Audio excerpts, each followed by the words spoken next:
let's continue our lesson. In this video, we are going to do writing tasks 3 to 6.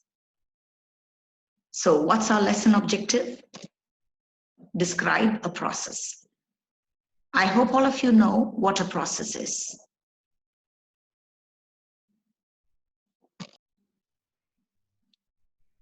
Here's the task in the book. Task 4, describing a process. Read the instructions carefully and the tip. You can pause the video if you want. So what are you going to do in this task? You're going to match the pictures with the process of making string hoppers. With the process of making string hoppers. Okay. The instructions are here.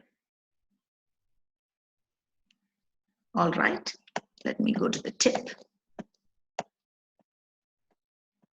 So don't worry if you don't know about the topic. The notes and the pictures give you the ideas and the vocabulary you need.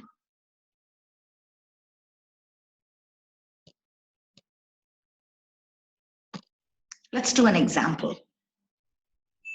Look at picture 1. The first picture. You can see a grinder and rice flour. Okay, let's read. A. Push through the string hopper press. No, it's not about the string hopper press.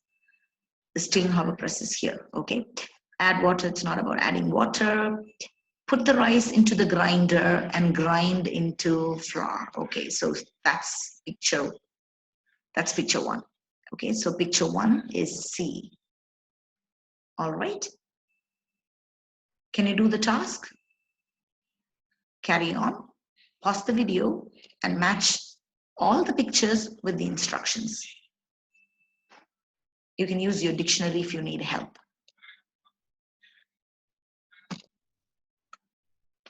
Now let's move on to task 5.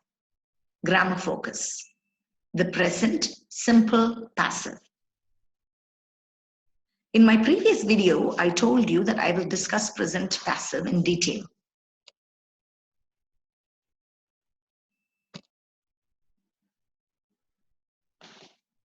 So, what's passive voice? What's passive? The passive voice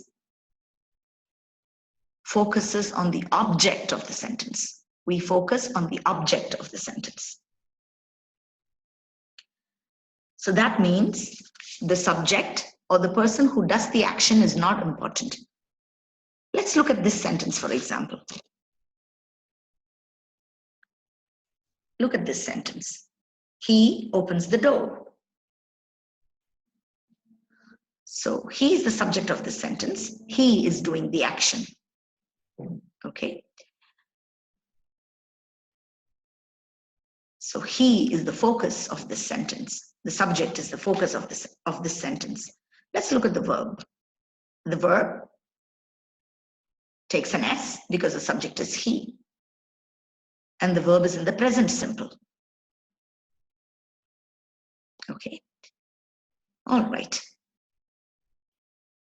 Look at what happens when we change this sentence in the passive voice. The door is opened by him. The object becomes the focus. And the verb now has 2 parts. Is or are, if the subject is plural. So verb to be. And the main verb is now in the past participle. Okay, so the door is opened by him. And him, he, is not our focus now. Okay, so the object becomes the focus of the sentence. So this is the passive voice. Sometimes, okay, so that's the active voice. And this is the passive voice.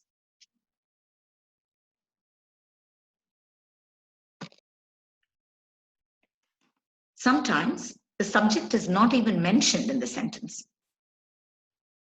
because the subject is not important. Okay, like this sentence. Paper is made in China. The focus is paper. Who makes paper in China? Not important. We don't need to know who makes paper in China. Who people? We don't need to know. So the subject is missing. And paper becomes the subject of the sentence.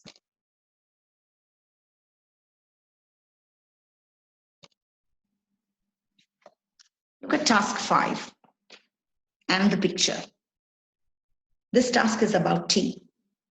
Read the instructions. Complete the sentences about tea. Use the verbs in brackets, in the present simple passive. So you need to complete the sentences with the passive form of present simple. Okay, all right, let's do number 1. Tea leaves, dash by hand. Pick by hand. Who picks by hand? It's not important. Okay, so tea leaves, then the verb is missing. How many verbs do you have to use in passive? 2. What are the 2 verbs? Verb to be plus the main verb. Okay, verb to be plus the main verb in the past participle.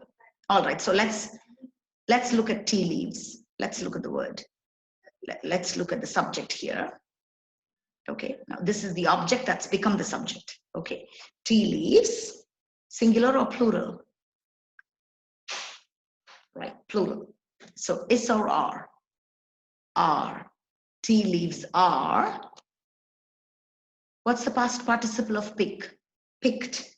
Tea leaves are picked by hand. Is that clear? Okay, so you need to fill in the gap with 2 verbs, verb to be and the past participle of the main verb given here. Can you complete the task?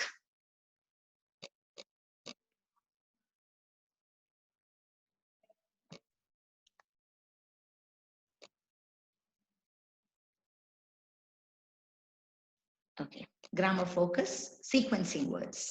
This is our last task for today. It's an easy task. Read the instructions and the tip. Complete the sentences about making string hoppers with words from the box. And you know all these words, they are sequence words. Okay, let's read the tip. When describing the stages in a process, it's important to use sequencing expressions. For example, first, then next, to clearly show the order of the stages. So we use these sequencing expressions to show the order of the stages. Okay, so you can use after, next, and then multiple times, any number of times, but first and finally just once. Okay, I don't think this task needs further explanation. You can pause and complete the task.